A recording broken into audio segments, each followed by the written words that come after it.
En 2023 estuve 9 meses montando una startup con mi socio, uno de mis mejores amigos, y estuvimos trabajando tanto tiempo para llevarnos un aprendizaje que nos hizo cerrar el proyecto y que en este vídeo te voy a desglosar en 6 puntos diferentes, ¿vale?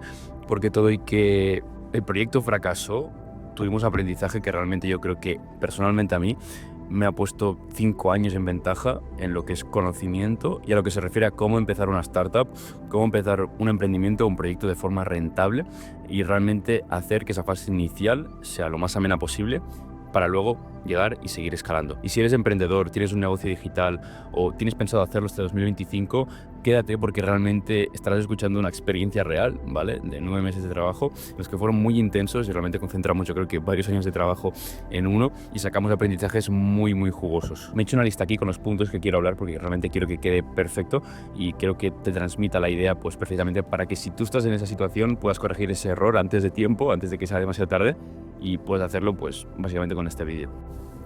Entonces, arrancando por el primero y el segundo van muy hilados, ¿de acuerdo? Que es el qué y el cómo. ¿Qué hacer al principio para arrancar tu startup?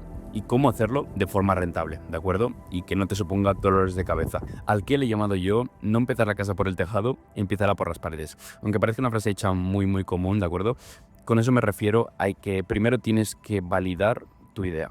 Parece muy simple, pero tienes que validar que tu producto tiene una cabida en el mercado, tiene una demanda existente, ¿de acuerdo? La gente quiere y quiere pagar por ello. Con eso te asegurarás de que puedes escalar tu producto. Pero para eso tienes que validar primero. ¿Cuál es el error que cometimos nosotros al principio? Centrarnos en cosas que no nos hacían avanzar. No nos hacían avanzar del punto A al B.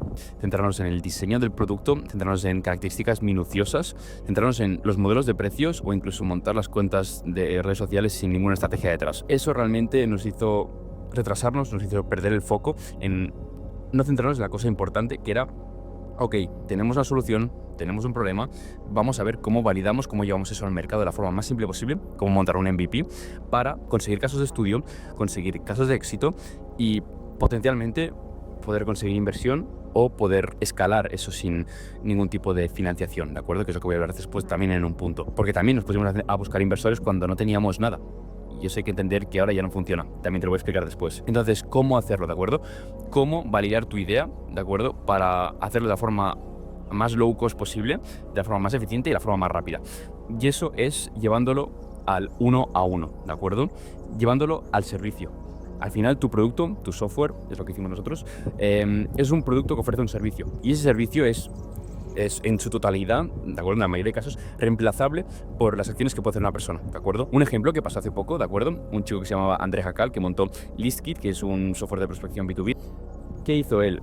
Él se apalancó de capital humano para entregar el servicio. Eran entregar listas de contactos a empresas, pues las mismas personas utilizaban las herramientas que ya existían, ¿de acuerdo? Apalancarse de infraestructura ya existente, no montar nueva, ¿de acuerdo? No montar una aplicación nueva, sino aprovecharse de lo que ya existía para entregar su servicio de alguna forma y validar que esa idea funcionaba. Y entregaba esas listas de contactos a empresas que se interesaban para conseguir clientes y lo validó.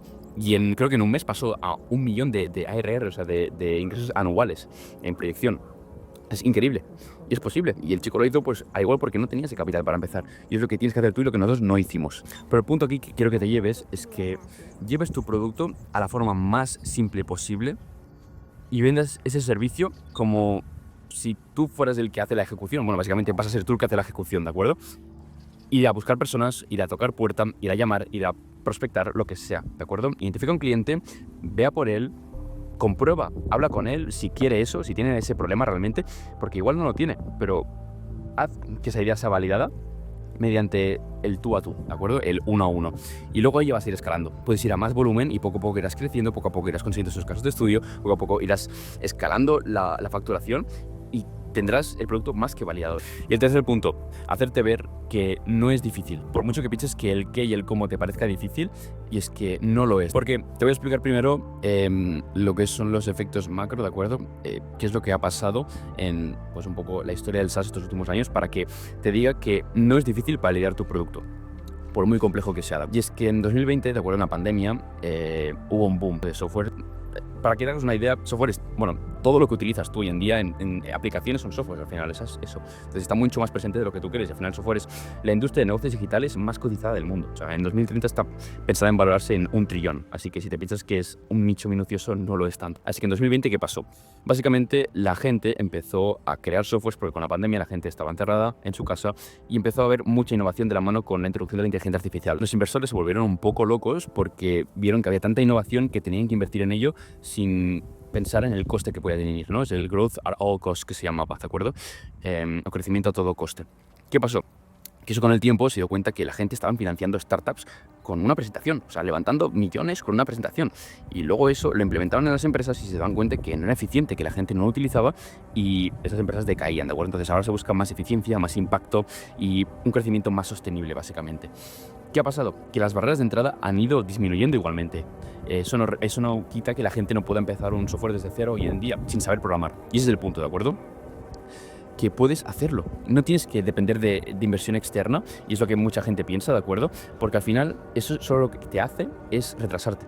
Porque cuando tú dependes de inversión externa desde el principio, estás comprometiendo tu equity, estás comprometiendo tu porcentaje, ¿de acuerdo? Porque al principio te vas a tener que diluir mucho para conseguir un mínimo de inversión y vas a ver que cada vez vas a depender más de inversión porque estás básicamente apalancándote de un capital, porque tú no tienes el conocimiento para escalar, ¿de acuerdo? Y vas a necesitar más capital, y te vas a ir diluyendo menos. Vas a estar 5 o 10 años montando un producto, un pastel, vas a estar cocinando un pastel que te has cocinado tú solo, con todo tu sudor, concentrando 20 años de trabajo en 5, para que al final te quede un 7% de la compañía. No tiene sentido. Cuando puedes hacerlo desde cero, ¿de acuerdo? Puedes hacer un bootstrap, que se llama, que es básicamente escalarlo tú solo desde cero. ¿Cómo? Apalancándote de la IA, apalancándote de toda la inteligencia artificial que nos permite construir no-code. Es decir, puedes construir plataformas, puedes construir MVPs, las formas más simples incluso, con inteligencia artificial, montar procesos, montar sistemas, para que entregar ese servicio incluso sea más ameno y puedas hacerlo más a escala, ¿de acuerdo? Pero apalancate de ahí, es algo que nosotros no hicimos y que la verdad pues podríamos haber hecho para construir ese primer producto mínimo viable. E incluso contratar a alguien nos hubiese salido mucho más barato si hubiésemos cogido un programador no-code, obviamente.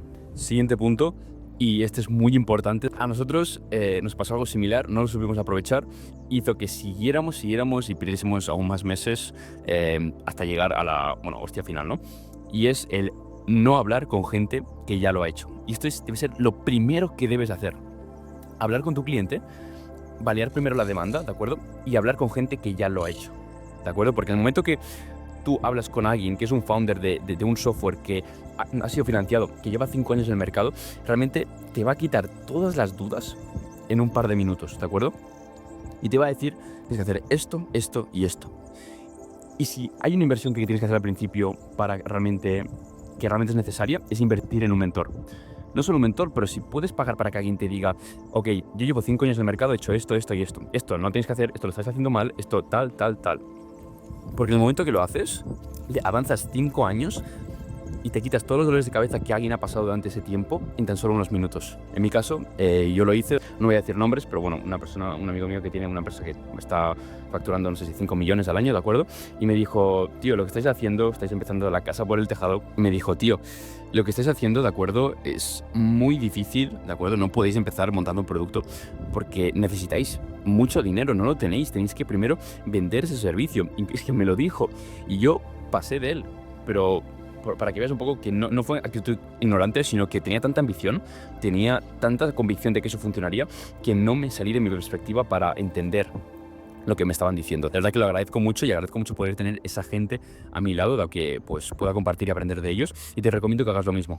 Y por último punto, y no menos importante, yo creo que es de los más importantes hoy en día también, es crear contenido que acompañe tu narrativa para poder impulsar y acelerar el proceso de validación. Crear contenido es clave. Tienes que crear contenido, tienes que ir a las plataformas donde tu ICP, tu Ideal Client Profile, se encuentra y hablarle de sus problemas, de sus preocupaciones, de qué coste de oportunidad tiene ese problema, cómo tu solución puede encajarle o no, y eso se hace a través del contenido.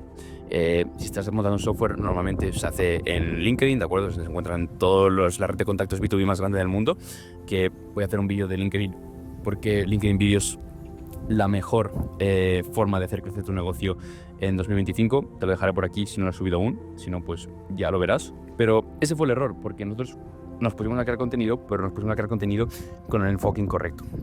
Con el enfoque de ir a buscar emprendedores, ¿de acuerdo? Poniendo el foco en llegar el target que era emprendedores, es decir, conectar con emprendedores, y el mensaje no iba dirigido a nuestro cliente ideal, no iba a ir dirigido a las personas que realmente queríamos atacar. Debes tener una estrategia, debes direccionar tu mensaje a la persona correcta y ahí vas a poder acelerar mucho el proceso. Y eso realmente, ese aprendizaje sí que lo he podido rentabilizar, ya que me ha permitido generar 50 millones de visitas para clientes este último año. Realmente investiga, define, genera, captura y convierte demanda. Y así es como vas a empezar tu startup de forma rentable.